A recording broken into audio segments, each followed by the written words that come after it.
Sí, la pantalla se observa. ¿Qué tal, Santos? Buenas noches, San Luis de Vichayaldi, creo. Ya, sí se ve la pantalla. Gracias, Julia. Gracias, Jenny. ¿Cómo están a todos? Buenas noches, Rosalind, Jenny, Franklin, Verónica, Madile, Juana, Nena. ¿Qué tal, Nena? Julka, Jessica, Ever, Adela, ¿cómo estás? Buenas noches. Patricia, Santos, Chávez, Julia, Rosa, Mario, San Luis de Vichayal, que no sé dónde queda, la verdad. Jenny, ¿no? Jenny de San Luis de Vichayal, ya. Roger, Ever y Silvana. Perdón, Silvia. Buenas noches a todos, ¿cómo están? Espero que muy bien. Espero que hayan tenido, bueno, hasta ahora hayan tenido una muy buena semana, que hayan desarrollado bien sus actividades académicas, ¿no? En lo personal también está yendo muy bien. Y bueno, con muchas ganas de seguir aprendiendo, ¿no? Seguir practicando, ¿ya? Porque aunque no haya fecha todavía, pero ya se habla, ¿no? Ya está la convocatoria del examen de ascenso, así que dentro de poco van a decir el examen de nombramiento y hay que estar bien preparados. Cuando uno quiere llegar con un buen nivel, tiene que estar muy bien preparado. Y vamos a empezar con este tema interesante, que es aquel tema que en muchos resulta un poco complicado, a veces un poco difícil, pero en realidad no es tanto, ¿ya? Que son las inferencias. Vamos a ver las inferencias. ¿Qué es inferir? ¿Qué es inferir? A ver, ¿quién me dice qué es inferir? Sacar una, obtener una, en base a una información, inferir es sacar una. Por ejemplo, si uno ve que el cielo está un poco oscuro, ¿no? Las nubes las ve un poco negras, uno puede inferir que va a llover, ¿no? En base a lo que uno ha observado, uno puede inferir que va a llover. Entonces, en base a la observación, como dice muy bien Jenny, se puede obtener una conclusión, ¿ya? Entonces, pero ojo con lo que he dicho yo, ¿ah? Claro, muy bien, Silvia, también se puede decir deducir, ¿no? Ahora, pero en base a lo que yo observo, en base a lo que yo escucho, o en base a lo que yo de repente leo, puedo sacar una conclusión. Pero ojo, cuidado con esto. ¿Eh? A ver, díganme, voy a escribirlo acá, voy a escribirlo para que todos lo vean, ¿ya? Vamos a ver, acá hay un espacio, vamos a escribir mejor al final, ¿ya? Al final para no distorsionar el orden de los ejercicios. A ver acá, veamos acá, quiero que quede claro cómo es la inferencia. Por ejemplo, yo digo, ¿no? Acabo de decir hace un momento, observo las nubes negras en el cielo, ya está, ¿no? Y hay mucho viento, Ustedes saben que cuando el viento golpea las nubes es que se producen las lluvias, ¿no? Ahora, díganme, este día va a llover, ¿no? Es posible que llueva, ¿no? De todas maneras, va a llover. Ya está.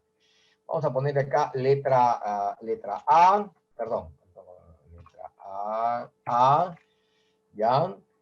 Y al de acá, letra B. Ya está. Uy, perdón, ¿cómo dice acá? Ya. Y al de acá, letra C. Ya. Ahora, dígame, ¿cuál de las tres es correcto? ¿Las tres o solo una de ellas? Muy bien, Jenny me dice la B. ¿Por qué la B? ¿Por qué la B? ¿Por qué la A y la C no serían correctas? Porque es una probabilidad. Sí, hay que tener mucho cuidado con la conclusión. Mucho cuidado. ¿Ya? Porque eso es lo que sucede también en la vida diaria, que uno observa algo y a veces saca una conclusión y la conclusión es errada. La conclusión es errónea, es fallida. Entonces hay que tener mucho cuidado con la conclusión. Por eso elijan, como pone muy bien Jenny acá, aquella que diga probablemente, posiblemente, a lo mejor, ¿no? Lo más probable es que, puede ser que. Entonces, hay que tener mucho cuidado con la conclusión. Por eso es que hay muchas personas que fallan en las inferencias, porque a veces toman como absoluto algo. Hay que tener mucho cuidado. Yo les digo que así como se cometen errores en la realidad, en el entorno, en la vida diaria, también se cometen errores al leer, al sacar la inferencia en una lectura. Por eso hay que tener mucho cuidado, ya no hay que ser tan apresurado y hay que entender o tener toda la información. Si uno tiene la información completa y la ha entendido bien la información del texto, entonces la inferencia va a ser correcta, ¿ya? Ah, una cosita antes de continuar, ¿verdad? Me estaba olvidando, ya acabo de ver acá. Una profesora había puesto que inferir es deducir, y es cierto, vamos a poner acá, ¿ya? Vamos a colocar acá, ¿ya? Inferir, o sea, sacar una inferencia, se dice también, se puede decir deducir, se puede decir concluir, se puede decir colegir, se puede decir determinar, se puede decir derivar, ¿ya? Miren entonces cuántos sinónimos, ¿ah? Inferir es deducir, concluir, colegir, determinar, derivar, ¿ya? Esos son sinónimos. Entonces, si uno encuentra, del texto se infiere, o sea, del texto se deduce, del texto se concluye, del texto se colige, del texto se determina o del texto se deriva. Todos estos son sinónimos, ¿ya? Miren, hay varias maneras de llamar a la inferencia. Acá Jenny me dice, entonces una conclusión es una probabilidad dependiendo del texto. Sí, sí, sí. Yo le diría que generalmente elijan las alternativas que indiquen probabilidad, ¿no? Salvo que la información en el texto sea tan precisa que tú vas a, que de repente, pues la conclusión sea exacta, ¿no? 2 más 2 es 4, entonces eso es determinante, ¿no? Ya, entonces hay que tener mucho cuidado. No, no, muy bien, gracias Jenny por tu comentario, porque de verdad es aquí donde fallan muchas personas, ¿no? Y yo lo que yo quiero es que ustedes no fallen al sacar una conclusión. Y de verdad, esas inferencias a veces estas conclusiones o inferencias uno se equivoca en sus actividades personales, familiares, en el ámbito profesional, ¿no? Y uno saca una conclusión y se equivoca. Entonces, de verdad, si uno actúa con detenimiento, con precisión, entonces también en los textos te va a ir muy bien, de verdad te va a ir muy bien, ¿ya? Pero vamos a empezar con este primer texto que es chiquitito, lo voy a leer yo, dice acá, una cosita antes de leer el texto, de verdad. Dígame, ¿ustedes recuerdan cómo es que se encuentra el tema de cualquier texto? Buscando aquellas palabras que más se repite, ¿no? Aquello que es más reiterativo en el texto, ¿verdad? Ya está, muy bien. Pero leamos, dice acá. Una sociedad democrática y libre necesita ciudadanos responsables y críticos. Ojo, miren, me encanta esta parte. Una sociedad democrática, ¿no? Que sea democrática, que sea libre, necesita ciudadanos que sean responsables, ¿no? O sea, hay que actuar con responsabilidad, pero también hay que ser críticos. O sea, no hay que quedarse callados, ¿no? Conscientes de la necesidad de someter continuamente a examen el mundo en el que vivimos. Hay que someter a examen. A ver, cuando dice someter a examen, rápidamente ustedes me dicen, ¿debo inferir entonces que hay que tomarle una prueba a todas las personas, a todas las autoridades, hay que tomarle una prueba? ¿Tengo que tomarle un examen de matemática, no sé, de lenguaje, de historia? ¿Debo tomarle un examen? No, no, ¿verdad que no? ¿No? Sino, ¿a qué se refiere con tomar examen? ¿A qué se refiere con tomar examen? Acá dice, ¿no? Debe continuamente someternos a un examen. O sea, hay que evaluar qué cosas debemos evaluar de las autoridades. Sea de repente un ministro, un presidente, un congresista, un alcalde, un gobernador, ¿qué cosa hay que evaluar? Vamos, hay casi 40 personas en la sala, su trabajo, sus acciones, muy bien, su desempeño, su labor, ¿no?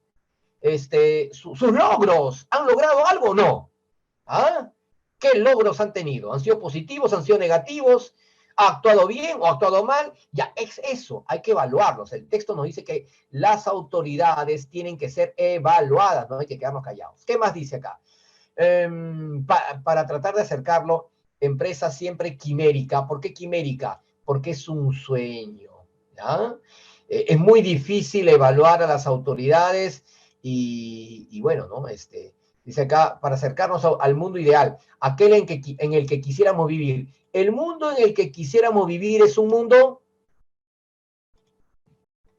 obviamente todos queremos vivir un mundo donde haya justicia, donde haya igualdad, ¿verdad? Donde haya trabajo, donde haya oportunidades para todos. ¿Cómo es ese mundo? Un mundo, así como dice la canción de la película Aladino. Un mundo, profesores, vamos, tienen que intervenir ustedes, vamos. Queremos un mundo que sea un mundo bueno, ideal, claro, un mundo ideal, ¿no? Así es la canción de la película Aladino, ¿ya? Es un mundo en el que quisiéramos vivir, pero gracias a la imposibilidad de alcanzar aquel sueño inalcanzable, casar la realidad con los deseos, ha nacido y avanzado la civilización y llevado al ser humano a derrotar a muchos, no a todos, por supuesto, demonios que lo avasallan, ¿no? O sea, dice que la sociedad ha podido derrotar a los demonios antidemocráticos, ¿no? Bueno, en algunos países se ha logrado más rápido que en otros, ¿no? Pero a la larga, todos aquellos regímenes malos, antidemocráticos, digamos, en contra de los derechos de las personas, de los ciudadanos, terminan cayendo, ¿no? Solamente que algunos demoran más que otros, pero a la larga todos caen. Si no, miren, estudiando historia nada más podemos ver lo que ha pasado en Europa, bueno, y también en América. Y no existe mejor fermento de insatisfacción, dice en el texto, frente a lo existente que la literatura, para formar ciudadanos críticos e independientes, difíciles de manipular, en permanente movilización espiritual y con una imaginación siempre en ascuas, nada como las buenas lecturas. ¡Ajá! Nada como las buenas lecturas. Me encanta esta conclusión. Nada como las buenas lecturas. ¿Qué quiere decir con eso? Que si alguien quiere, aprender, saber más, ¿no? Y no dejarse engañar, ¿ya? ¿Qué cosa tiene que hacer? Para no dejarse engañar, tiene que leer. Nosotros estamos acá, todos los que estamos en la sala, que ya superamos los 40, lo que tenemos que hacer es leer, informarnos, ¿no? Lamentablemente la mayoría se deja llevar simplemente por lo que aparece en el WhatsApp, en el Facebook, lo que dice el vecino, la amiga, la comadre, ¿no? Lo que dice la gente en la calle, en el micro. No, hay que leer, hay que informarnos, hay que buscar fuentes fidedignas, ya, fuentes reales, verdaderas, estadísticas. Eso es lo que hay que hacer, hay que leer. Por eso la buena lectura, la buena literatura, ¿ya? Por eso es que hay gobernantes que no les gusta que la gente lea, ¿no? Si no, viendo en historia, podemos ver cómo se han quemado muchos libros. A ver, pero veamos acá. Entonces, un auténtico demócrata, o sea, alguien que quiere la democracia, ¿qué es lo que busca? Empecemos por eliminar, yo les he dicho, vamos, rápido, ¿qué eliminamos? Las alternativas que contienen, ¿qué tipo de palabras? ¿Quién recuerda? Las palabras absolutas. Muy bien, Liz. Perfecto. Recuerden, los absolutos, y lo voy a escribir acá, ¿ya? Voy a escribirlo acá para que ustedes recuerden, ¿ya? Los absolutos, tengo que sacarlos. Cuando dice solo, cuando dice siempre, cuando dice de repente solamente, cuando dice nunca, cuando dice en alguna alternativa jamás, ¿ya? Jamás, ¿ya? Cuando dice nadie, cuando de repente utilizan la palabra nada, ya, etcétera. Cuando tienes alguna de estas palabras, táchalas. No puede ser la respuesta, ¿no? Solamente se dedica a leer obras de ficción y además es falso, pues. Un demócrata no va a leer obras de ficción, más bien quiere realidad, la realidad. ¿Siempre repudia la civilización occidental? No, porque va a ser siempre, ¿ya? Ha abandonado la utopía de cambiar el mundo, guía su mente por un modelo social ideal o se amilana ante los graves problemas insolubles. Ya, ¿qué es amilanarse? Rendirse.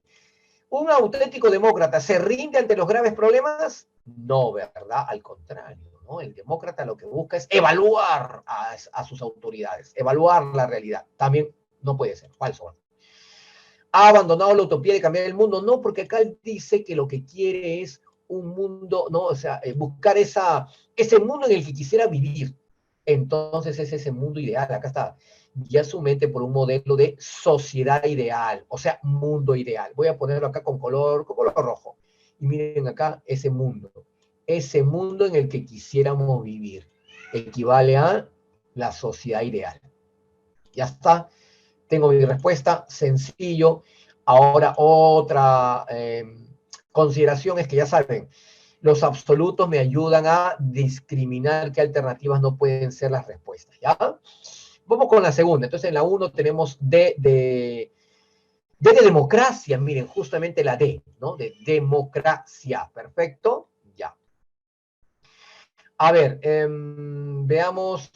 Ah, acá me faltaba el todo. Me he puesto acá también. Sí, sí, sí, también tienes razón. También el todo, sí. El todo también hay que eliminar. Todos, ya está. Todos, todas, etc. La receta triunfante de la industria tabaquera. Obviamente que la industria tabaquera es la que produce rápido. La industria tabaquera es la que produce. Bueno, trabaja con el tabaco, ¿no? La materia prima es el tabaco. ¿Pero qué produce? ¿Qué produce? ¿Cuál es el bien final al usar tabaco, cuando se usa el tabaco en la industria, ¿qué produce? Wow, ya, debo creer que ustedes, a ninguno le gusta fumar, por eso es que no saben. Produce cigarros, ¿no? La industria tabaquera, que es el tabaco, produce cigarros, cigarrillos, ¿no? Bueno, supongo que no lo sabían porque no les gusta fumar. Ya. La receta triunfante de la industria tabaquera está en las interpelaciones ligadas a la edad. La curiosidad y el cándido espíritu aventurero, el anhelo de libertad, independencia y un proyecto vital propio. Rápidamente, cuando dice acá, todo esto es aprovechado por la publicidad. En otras palabras, según el texto, mucha gente que fuma, ¿no? Sobre todo los nuevos fumadores, ¿qué cosa les atrae para fumar? ¿Ah? La curiosidad, dice ahí, ¿no? Son cándidos, o sea, inocentes, pues, ¿no? Y se dejan atraer por el tabaco, ¿no? Bueno, sobre todo por la publicidad, ¿no? La publicidad como los convence, ¿no? Los anuncios comerciales transmiten la impresión de que fumar es de hombres. Mire. Primer dato que voy a tomar yo para una buena inferencia. La publicidad transmite la impresión de que fumar es de hombres. Ya, primero, vamos a poner acá el color rojito, ya está. Y segunda, que facilita las relaciones, o sea, que cuando uno fuma, ¿no? Va a tener más, sí es cierto, ¿no? Nos atrapa la publicidad, ¿no? Va a tener más amigos, va a ser más amistades, ¿no? Ya está. La publicidad influye en las normas sociales en la medida en que contribuye a que fumar en público aparezca como un signo de estatus. Tercera consideración, ¿no? Nos da la idea de que es un signo de estatus, ¿no? De nivel. Investigaciones sociopsicológicas muestran también que cuanto antes se empieza con el consumo de tabaco, mayor es la discrepancia entre la imagen ideal de uno mismo y la irreal. Miren, ¿no? Ese es el problema. Hay una imagen que es la real, que es la que tenemos nosotros, cada uno. Pero cuando uno fuma, la persona que se cree en su mente, una imagen, lo contrario a la real. Una imagen, lo que dice en el texto. Una es la imagen real, la que es verdadera, y la otra es la imagen ideal, ¿no? Es irreal y es ideal. Es la que quisiéramos tener y que la gente cree que fumando, pues, ¿no? La va a obtener. Algunos lo buscan en el cigarro, otros en qué, a ver. Vamos, el texto no lo dice, pero vamos, ustedes infieren, ¿no? Asocian, sacan la conclusión. Hay personas que lo buscan en el alcohol, por ejemplo. ¿En dónde más? ¿En dónde más? En las drogas, sí, en las drogas, ¿no? Hay otros que lo buscan comprando cosas, ¿no? Con el lujo, ¿no? La ropa, un buen carro, ¿no? Buena zapatilla. Entonces, es una imagen que quiere proyectar, ¿no? A través de los objetos, ¿no? Pero no es la imagen real. Bueno, se corrige que el consumo temprano de tabaco, ¿qué puede generar? Aquí está la clave, entonces, mira, aquí está la clave, aquí está la clave, acá está. Acá está la conclusión. De aquí pueden sacar la respuesta. Rápido, rápido, rápido, dígame. ¿Ah? La C me dicen acá. Vamos a ver, vamos a ver, vamos a ver, vamos a ver qué dice la C. Sí, una imagen distorsionada de la propia persona. Claro, ¿por qué distorsionada? Porque lo distorsionado, voy a ponerlo con color.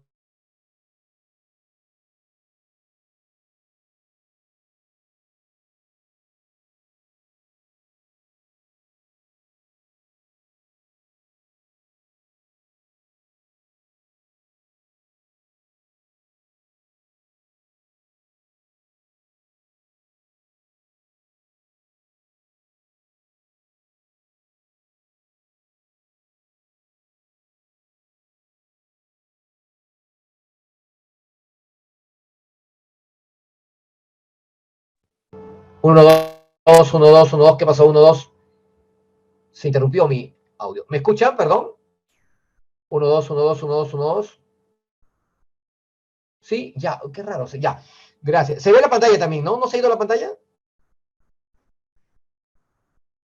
No, ya, gracias, gracias, gracias, ya, gracias. Tal y como me he puesto acá Maricruz, Liz, sí, la C, entonces la respuesta, ¿ya? ¿No se ve la pantalla? Uy, caray, a ver, ¿qué pasó? Sí, pues se cortó todo, no sé por qué. A ver, one moment, please. Ya, ahora sí se ve, ¿verdad? Ahora sí, ya, gracias, gracias. Sí, no sé, de pronto se cortó la comunicación, se me fue el audio, se me fue la imagen, todo, ya, pero muy bien, ya volvimos, ya volvimos. Muy bien. Ya tenemos entonces en la 2 la C. Vamos con la 3. En el caso del síndrome de Ibris, Ibris es una palabra usada por los griegos para referirse al héroe. Recuerden que el Ibris, según el texto, voy a subrayarlo, ¿verdad? Ibris es el héroe. Ibris es el héroe en la Grecia antigua, ¿no? Ibris es el héroe, ¿ya? Que al alcanzar la victoria se embriaga de poder. Ah, ¿qué pasa con aquel que obtiene la victoria? ¿Qué cosa es embriagarse de poder? ¿No? Aquel que ha obtenido una victoria, aquel que ha obtenido un triunfo, ¿no? Aquel que fue elegido, ¿no? Se embriaga de poder, o sea, se cree, ya, se vuelve un tirano, tienes razón, Lee, se vuelve un tirano, ¿qué más? Se convierte en un soberbio, soberbio, vanidoso, y cree que puede hacer y deshacer. Claro, se cree superior, y cree que lo han elegido para que haga y deshaga, ¿no? Cualquier cosa, ¿no? Y que puede hacer y deshacer, ejecutar cualquier cosa sin consultar a quienes lo eligieron. Sí, eso sucedía en la Grecia antigua también, ¿no? Aquel que obtenía el poder, ¿no? Ya se creía superior a los demás. Se embriaga de poder y empieza a verse como un dios, capaz de realizar, acá dice el texto, capaz de realizar cualquier cosa. No hay que desestimar la alerta de los expertos que analizan el estado de nuestras democracias. Muchos líderes que no están físicamente enfermos y cuyas facultades cognitivas funcionan correctamente, desarrollan lo que ha venido a describirse como el síndrome de Ibris. ¿Ya? Cuando dicen muchos líderes, pues podría ser de repente un presidente, un gobernador, un rey, un alcalde, ¿no? Este se define como el trastocamiento de la personalidad, cuyos síntomas serían la falta de atención, aislamiento e incapacidad para escuchar a cercanos o a expertos, ¿no? Claro, de repente dirán, pues ya yo fui elegido, ¿no? A mí me eligieron y entonces no tengo por qué consultar. No, no, un momentito, ¿cómo que no? ¿Cómo que no? Bueno, eso sucede, sobre todo sucede en América Latina, ¿no?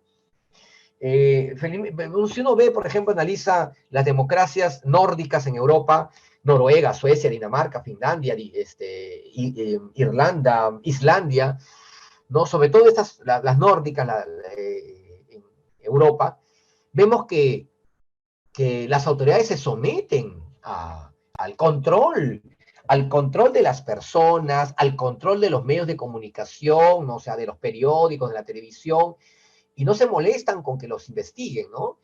En América Latina es al revés, ¿no? No les gusta que los investiguen, que les pongan, digamos, que los estén analizando. Bueno, pero quienes lo padecen, se refiere obviamente a este síndrome de Ibris, ¿no? A estos que se embriagan de poder, se encapsulan. ¿Qué significa encapsulan? O sea, que se ponen como en una cápsula, donde nada les va a afectar, ¿no? Según ellos, nada debe afectar. Y hablan en nombre de la nación. A ver. ¿Cómo será esto de hablar en nombre de la nación? ¿Ustedes se imaginan? ¿Han escuchado alguno? ¿Algún líder latinoamericano? Generalmente latinoamericano, ¿eh? Aunque también hay en otras partes del mundo, en Asia, en África, y por ahí también puede ser en Europa, pero, ¿no? Que dicen, ¿no? El pueblo quiere tal cosa, ¿no? La población dice, no, generalmente usan la palabra el pueblo, ¿no? El pueblo, ¿no? Porque el pueblo lo quiere, porque el pueblo lo pidió, porque el pueblo lo necesita, ¿no? Y supuestamente hablan en nombre de la nación, dice. Tienen una confianza desbordante y se recluyen en sí mismos. Eso aumenta notablemente las posibilidades de tomar malas decisiones. Ajá, ese es el problema. Cuando este líder, ¿no? Tiene este síndrome de Ibris, se cree un dios, ¿no? Cree que puede hacer cualquier cosa, como dice acá. Ojo, estamos basándonos siempre en el texto. Acá lo dice, ¿ah?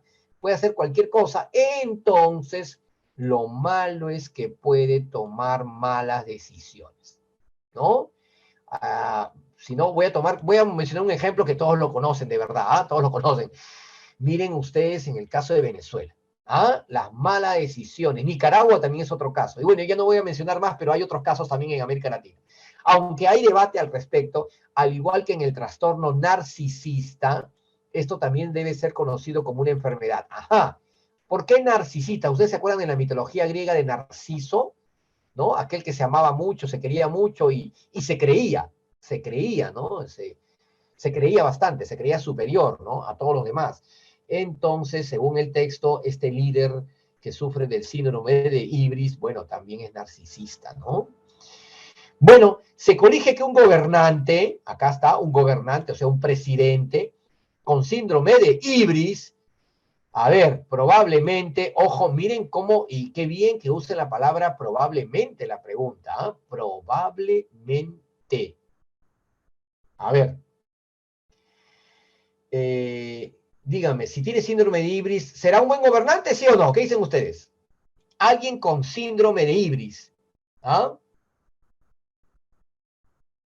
Será un mal gobernante, obviamente, ¿no? Y como dice el texto, si tiene síndrome de Ibris, porque se cree superior, ¿no? Y dice, el pueblo quiere, el pueblo me pide, el pueblo me pidió, el pueblo me dijo, y siempre el pueblo, ¿no? Pero en realidad lo que hace es buscar para sí mismo, ¿no? Por eso es narcisista, ¿no? En realidad busca para él, para su familia, para sus amigos, pero no para el pueblo en realidad. Entonces, si será un mal gobernante, va a tomar malas decisiones, ¿no? Ya, a ver, veamos acá. Eliminemos si hay trataría de gobernar con consejeros muy leales. No, el texto nos dice que más bien rechaza a los consejeros, ¿no? No les gusta tener consejeros, ya. Ser una persona muy retraída y extrovertida, estos son antónimos, ¿sabes? No, ya está, descartemos esa. ¿Conduciría al país hacia una política internacional? No, probablemente al contrario, ¿no? Para que nadie lo critique, para que no aceptar las críticas del exterior, más bien se aleja, ¿no? Del aspecto internacional, ¿no? Ya.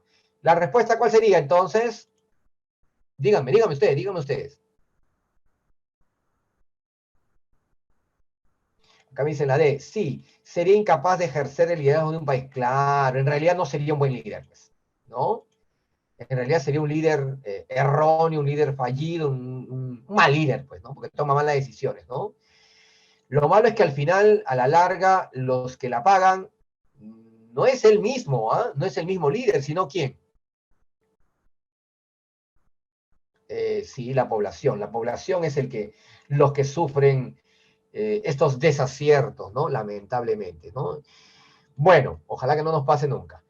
Vamos con el texto 4. Como resultado del fin de la Guerra Fría, por favor, a ver quién de ustedes recuerda y me dice cuándo acabó la Guerra Fría. Bueno, mejor dicho, sí, ¿cuándo acabó? ¿De cuándo a cuándo es la Guerra Fría? ¿Alguien recuerda? Sí, se le llama Guerra Fría porque es una época en la cual no hubo armas, no hubo enfrentamiento. Vamos a decir, no hubo enfrentamiento, pero voy a ponerlo acá ya. La Guerra Fría comenzó en 1945 y terminó en 1900, se considera que terminó en 1989, ¿ya? 89, 90, dependiendo un poquito de las variantes, pero ¿por qué el 45? Comenzó cuando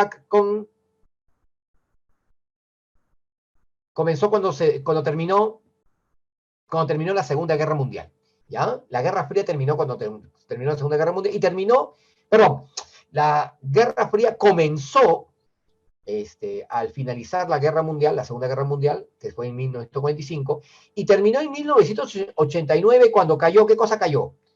Cuando trajeron abajo, cuando derrumbaron, cuando destruyeron esta pared grande que separaba una ciudad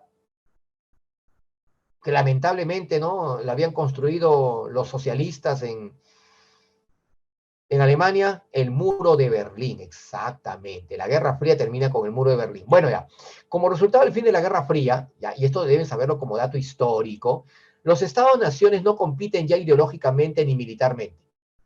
Las preocupaciones estratégicas sobre la disuasión nuclear, el balance de fuerzas militares convencionales, las posibilidades de guerra subversiva, de no alineamiento, de paso guerra mundial consustanciales con la alta política del Estado están siendo reemplazadas por funciones estatales de baja política, como son privatizar y desregular las actividades económicas, financieras y comerciales.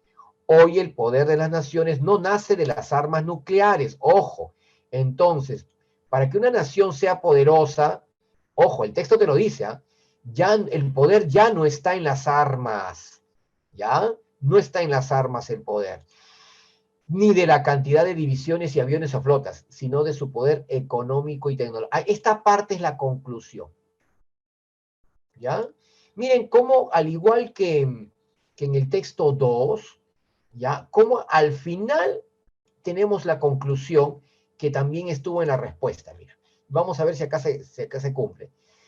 Ya. El poder no está en lo militar, sino está en lo económico y tecnológico.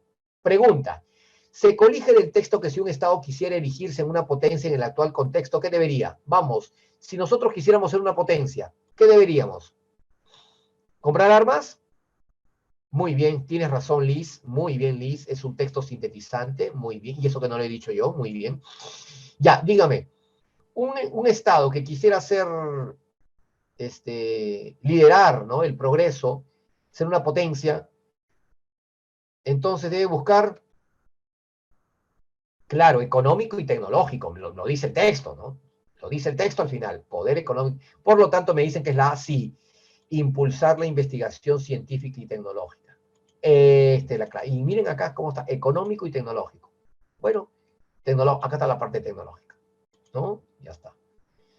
Esto tiene que hacer un Estado que quiere ser una potencia. Miren, lo de red de espionaje, absurdo, ¿no? Militar no, porque el texto te dice que no, pues ya lo descarto. Control de todas, cuidado con el todas, ya les he dicho. ¿No? Reemplazar la baja política por la alta política. No, el texto no te dice eso. Entonces, ya está. La respuesta, entonces, no queda la duda, es la A. ¿Perfecto? Me preguntaban por acá la 2 y la 3. La 2 es C. Ya, la 1 es D de democracia.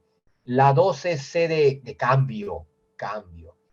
3 es D de decisión. Hay que tomar buenas decisiones. Hay que elegir bien a los líderes, ¿no? Texto 4, A de actuación, ¿no? Hay que actuar adecuadamente. Y texto 5, vamos a ver ahorita, de aspecto modesto, regordete y de cabeza redonda, un bigotito con puntas y ojos pardos que sonreían de buena gana, la mirada penetrante a veces y a veces profunda. Wendell Kretschmer hubiese podido representar para la vida cultural y espiritual del Kaiserslautern una verdadera adquisición de haber existido tal vida o cosa semejante. Bueno, en el primer párrafo, rápido, me dicen, ¿se está haciendo qué cosa? Muy bien, Liz, una descripción, ¿no? La descripción de una persona, ¿no? Cuando se describe una persona físicamente, entonces decimos que está haciendo una prosopografía, ¿ya? Más exacto, eso se llama prosopografía. Muy bien. De todos modos, los conciertos gratuitos, dice acá, que daba ciertas tardes en la iglesia, atraían un público bastante numeroso en el que Adrián y yo figurábamos regularmente. Ah, entonces, quien escribe el texto, ¿ya? Quien escribe el texto, es alguien que asiste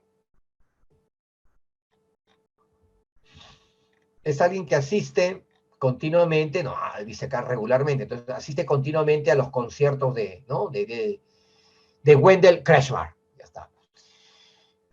Fueron en cambio un completo fracaso las conferencias que diera, imperturbable durante largos meses en la Sociedad de Actividades para el Bien Común, conferencias acompañadas de ilustraciones musicales al piano y de gráficos en la pizarra. Entonces, rápidamente, díganme, sus conciertos, ¿cómo eran? ¿Eran buenos o eran malos? Los conciertos, los conciertos. Los conciertos gratuitos, ¿cómo eran? ¿Buenos o malos? O sea, ¿le gustaba a la gente o no? ¿Había aceptación o no? Sí, eran buenos. Tienes razón, Mercedes, eran buenos. Pero, ¿qué hay de sus conferencias? ¿Ah?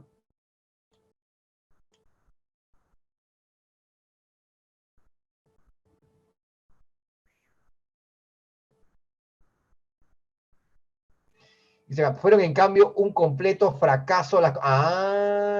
Si fueron un completo fracaso, ¿cómo eran sus conferencias? ¿Serían atractivas igual? ¿Atraerían la atención? ¿Le gustaría a la gente las conferencias de este personaje?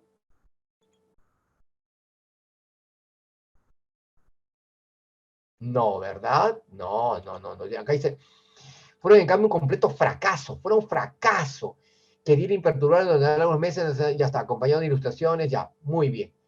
Entonces, cabe colegir que para el público del Kaiserslautern, las conferencias de Wendell Kretschmer resultaron lúdicas, no puede ser, pues. Obviamente que no, descarta, no son lúdicas, ¿no? ¿Cómo habrán sido? ¿Habrán sido multitudinarias? ¿A la gente le habrá gustado? No, pues. No, si no le gustaba, no pueden ser multitudinarias. Elimina el multitudinario, ¿ya? Ya. Muy bien, ya voy eliminando dos, ¿ah? Vamos, vamos. ¿Cuál me dicen que sería? Abstrusas. ¿Por qué abstrusas?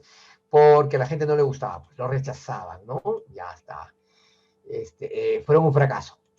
Fueron un fracaso, ¿no? Bueno. Eh, Ustedes han escuchado alguna vez, seguramente, cuando hay docentes que dictan una clase, ¿no? Y a muchos estudiantes les gusta, ¿no? Escuchar la clase del profesor, pero también hay otras ¿no? que resultan bastante aburridas, abstrusas, incomprensibles. Muy bien, vamos al texto siguiente. Texto 6, dice acá. Una revolución en la medicina se podría realizar en los próximos 50 años cuando el promedio de vida del ser humano sobrepase los 100 años. ¡Wow! ¡Wow! Dígame, eso había leído hace poco sobre la esperanza de vida en Perú. ¿Alguien tiene idea de cuánto es la esperanza de vida en Perú? La esperanza de vida en Perú, ¿cuánto será? Si más no me equivoco, estamos en los 67 años, o me equivoco más, creo, ¿no? 74.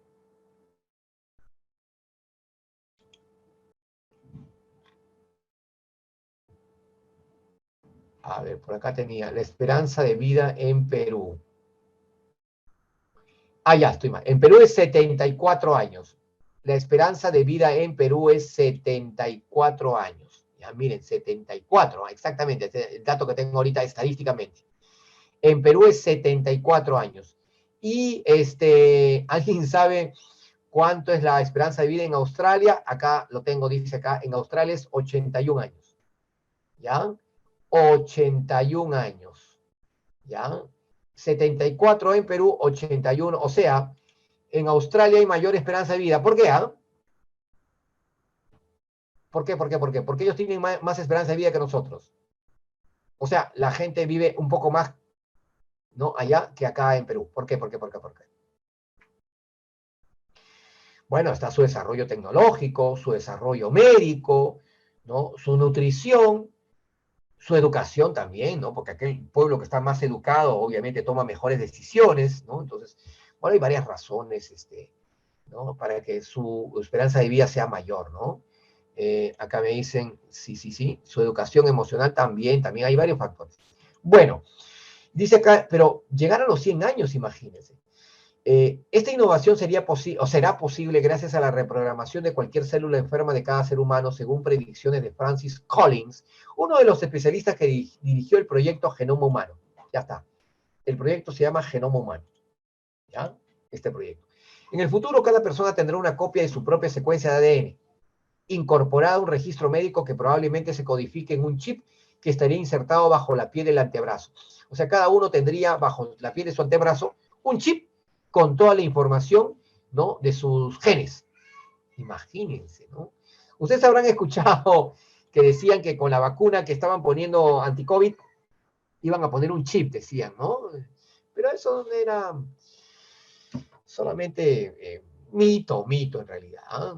En realidad no tenía nada de cierto eso. Bueno, este dispositivo tendría una gran cantidad de información importante en el aspecto médico, lo cual permitiría que con una gota de sangre o de saliva se detecten enfermedades en su etapa inicial. O sea, en otras palabras, que se puede reconocer las enfermedades de una persona antes de que las padezcan. Dígame rápidamente, ¿de qué serviría que se reconozcan las enfermedades de una persona antes de aparecer los síntomas? ¿Cuál sería lo favorable ahí? ¿Ah? Que se puede, claro, la prevención, obviamente, la prevención. Ya me perdí, ¿dónde estaba acá? Ya, por ejemplo, en las personas con un corazón debilitado se podría destituir las células musculares dañadas por otras nuevas. Sustituir es, ¿no? Destituir, no, acá es sustituir, no hay un error de tipeo, ¿ya? Sustituir, claro, sustituir las células musculares dañadas por otras nuevas. Y en personas con un hígado deficiente podrían repotenciarlo con otras células de su piel. La nanotecnología, que obviamente es la tecnología para lograr esto, tendría un papel gravitante en la medicina del futuro porque permitiría que los tratamientos disponibles vayan directamente a la parte del cuerpo lesionada sin necesidad de causar efectos secundarios en otros lugares. Además, cada persona dispondría de monitores en sus hogares y trabajos que registran todas las evidencias que sí está expuesta a una nueva condición ambiental dañina. En ese sentido, todos estos avances tecnológicos podrán quitarle las características personales a la medicina, es decir, sin consultas inquietantes para los médicos. Sin embargo, los mejores médicos, enfermeras y otros profesionales de la salud seguirán siendo aquellos que se dediquen a conocer la gente que tienen bajo su cuidado y a brindarle el toque humano. Porque la medicina no solamente se trata, ¿no?, de manera fría, ¿no? Sino lo que nos está dando a entender acá, que hay un aspecto humano, ¿ya? Vamos a sacar el tema, pero para sacar el tema yo agregaría acá esta parte, miren, la nanotecnología, ¿no? Es el tema, ¿ya? Claro, es el centro, ¿no? Tendría un papel gravitante en la medicina. Ah, ¿qué significa gravitante?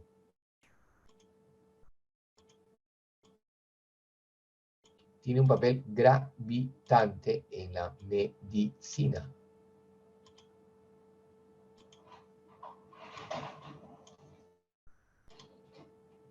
Y acá está mi tema.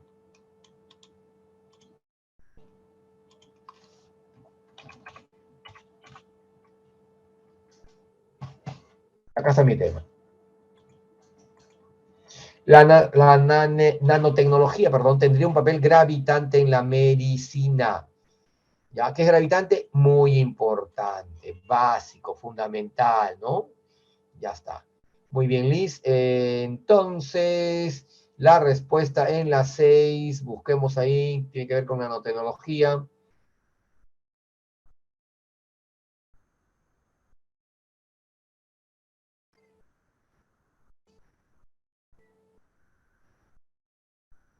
¿Qué alternativa, qué alternativa tendrá toda esa información? Miren ustedes, yo quiero que lo reconozcan acá, miren. Busquemos la nanotecnología. La nanotecnología. La nanotecnología. La nanotecnología.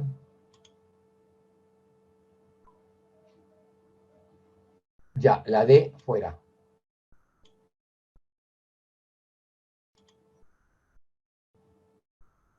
La E fuera. Ya está. Ya tengo dos fuera. ¿Por qué las D y E las elimino?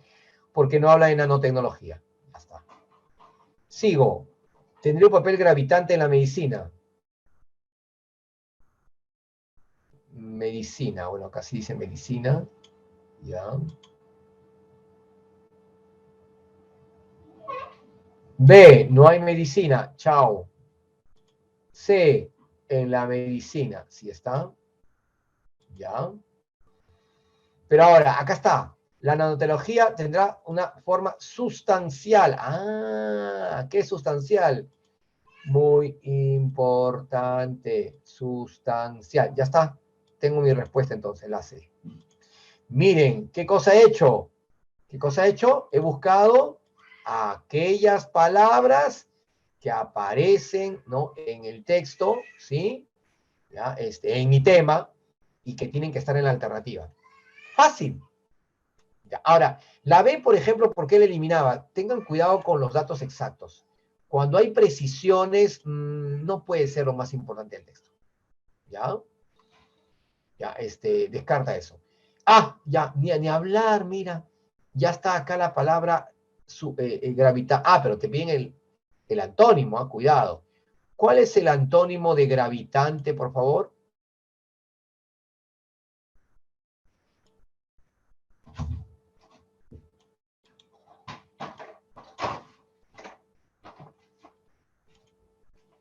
A ver, a ver, a ver. El antónimo gravitante, o sea, aquello que no es importante, ¿verdad? Ya vamos a poner acá. Sí, nimio, mira, gravitante es aquello que es importante, por lo tanto, que sea, lo contrario es nimio, porque nimio es no importante. No importante. O sea, insustancial. Miren que hace un momento acabamos de ver la palabra sustancial. El antónimo es insustancial. ¿No? Insignificante. Insignificante. Irrelevante. ¿Ya? Puede ser intrascendente. Intrascendente. Baladí. Baladí. Fatuo. Vacuo. Vano. Fútil. Nimio. Oye, acá estaba nimio. Ni fútil. ¿No? Se me va otra palabra, a ver. Nimiedad. Bueno, etcétera. Ya. Etcétera, etcétera. ¿Ya? Miren ustedes. Acá estaba. Ah, no, acá estaba. Nimiedad, nimiedad. Miren cuántas palabras, para determinar, para indicar aquello que es de poca importancia. ¿Ya? Me falta una palabra acá. Trivial también, pues, mira, acá está trivial también. Trivial, ¿ya? Bueno, etcétera, etcétera, etcétera, etcétera. Ya está. Entonces, les recomiendo, profesores, profesoras, recuerden creo que el primer texto que decía, ¿qué cosa es importante, necesario para que una persona esté bien preparada, para que no se deje engañar, para que pueda tomar buenas decisiones? El primer texto lo decía, tenemos que leer mucho. El leer nos da un buen léxico, conocer bastante, ¿ya? Por eso hay que leer y leer y leer y leer y seguir leyendo, por favor. Vamos con la, ya, tengo que marcar acá la C, ¿no? La C, la respuesta es la C.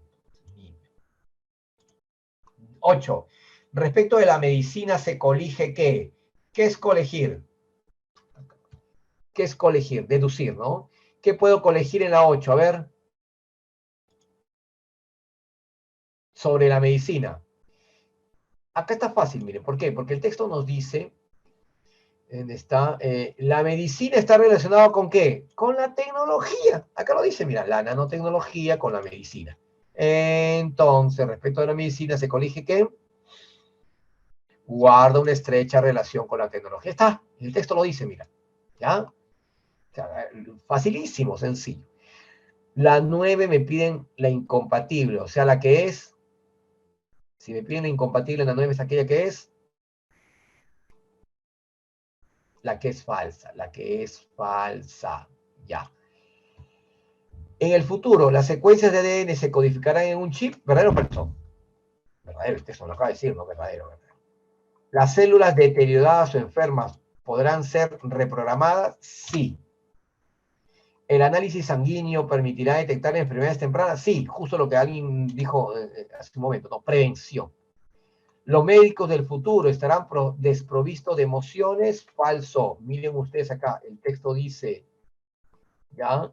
Los médicos seguirán siendo aquellos que se dediquen a conocerle a la gente y a brindarle el toque humano. Si le van a brindar el toque humano, entonces sí tienen emociones. La D es falsa. Falsa. ¿El hígado de los seres humanos podrá ser repotenciado? Claro, porque dice los órganos. Entonces la falsa es la D de dato. ¿Ya? D de decisión. Si fuese imposible obtener copias de las secuencias de ADN de cada persona, imaginemos que fuese imposible obtener copias, ¿no? de las secuencias de ADN de cada persona.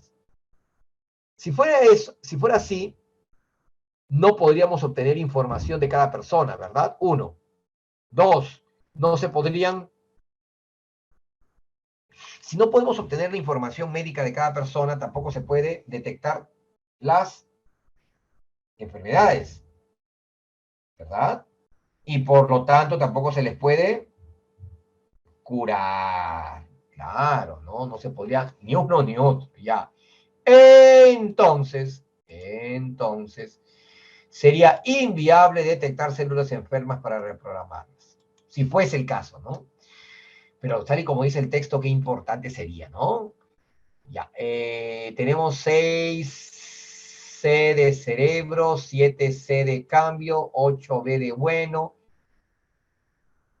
9D de decisión y 10E de enfermedad. ¿Ya? Muy bien. Vamos al texto 7. Al pretender encarnar una verdad eterna, irrefragablemente cierta, el credo religioso difiere esencialmente de la teoría científica. Ajá, la religión dista de la teoría científica. Según el texto, ¿no? O sea, no hay una relación cercana, directa entre religión y ciencia. La ciencia es siempre provisional, conjetural. Ojo con que acá el texto te dice siempre, ¿eh? Dígame, cuando dice que la ciencia es conjetural o provisional, ¿qué significa? Que la ciencia no permanece, es relativa, muy bien, que la ciencia cambia, que la ciencia se transforma, evoluciona, no es estática. Muy bien, es cierto, es variable, ¿ya? Las ciencias, ya, los científicos esperan que tarde o temprano haya necesidad de modificar sus teorías presentes, conscientes de que su método es lógicamente incapaz de llegar a una demostración completa, inconcusa y final. Perfecto, ¿no? O sea, un científico no se cierra en una idea, sabe que puede haber cambio, que puede cambiar, que puede transformar. Ahora bien, en una ciencia avanzada, los cambios requeridos son generalmente solo aquellos que sirven para proporcionar mayor exactitud. Las viejas teorías conservan su utilidad mientras se trate de aproximaciones toscas. pero fallan cuando son posibles algunas nuevas observaciones minuciosas.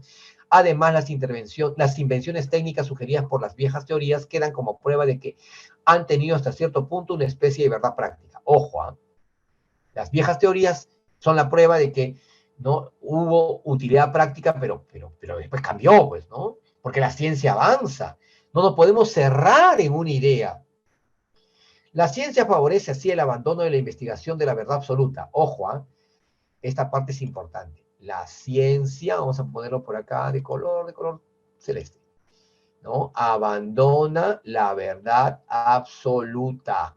Ojo, para la ciencia no hay verdad absoluta. Claro, como dijo Albert Einstein, todo es relativo, nada es absoluto. Y la sustitución de ella por lo que puede llamarse verdad técnica, categoría de verdad que corresponde a toda teoría que puede emplearse con éxito en invenciones y en la prognosis del futuro. La verdad técnica es una cuestión de grado. Una teoría es más verdadera que otra si de ella brotan más invenciones y enunciados prospectivos exitosos. El conocimiento deja de ser un espejo intelectual del universo y llega a convertirse en mera herramienta práctica en la manipulación de la materia. Bueno, qué interesante. Entonces, dígame, ¿qué es, digamos, lo que más se repite y vendría a ser el tema del texto? ¿Que la ciencia cómo es?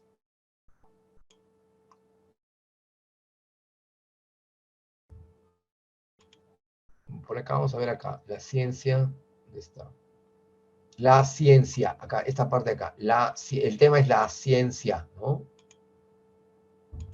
La ciencia provisional. ¿Por qué provisional? Porque cambia. Vamos a ponerlo con color verde. Ya está. Y vamos a poner, ya está. Voy a copiar acá. La ciencia, tema. Tema. Ya, miren acá. La ciencia. Un momento, acá, ¿por qué no salió? Tema. La ciencia provisional. Vamos a poner la ciencia provisional. Ya. La ciencia provisional. Ya está.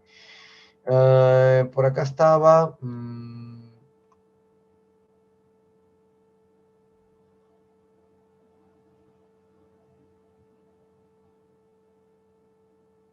Ya. Cuando dice acá.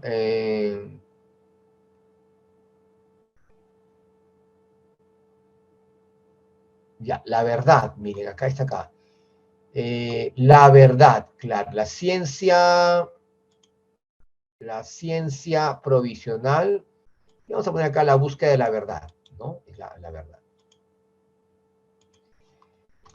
Y la búsqueda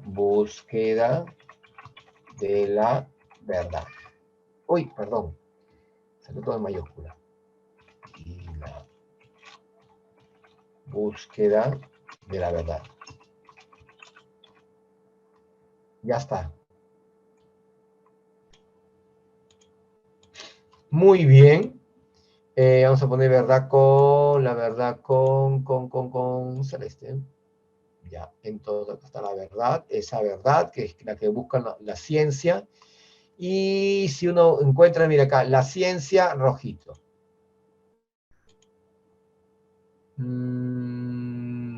Verdad, sí, la búsqueda de la verdad celeste.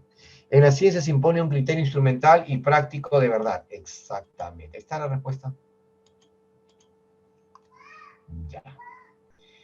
Inconcusa, pero me piden el antónimo. ¿Ya?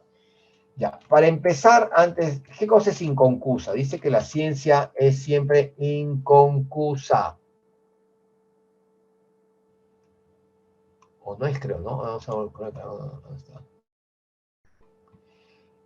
Ah, acá está. La ciencia es incapaz de llegar a una demostración inconcusa. O sea, es incapaz de llegar a una demostración final. Inconcusa es final, completa. Ya, firme. Ya, no. La ciencia no puede llegar a una determinación firme. ¿Por qué? Porque todo cambia, porque es relativo. Ya está. Sin concusa es final, completa. Y final, completa, ¿Cuál sería el antónimo acá?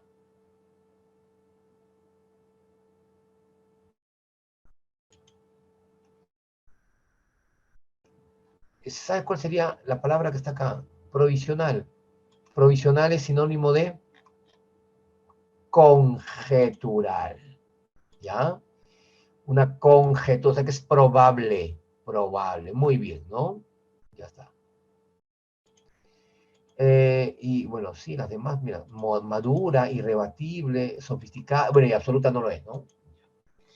13.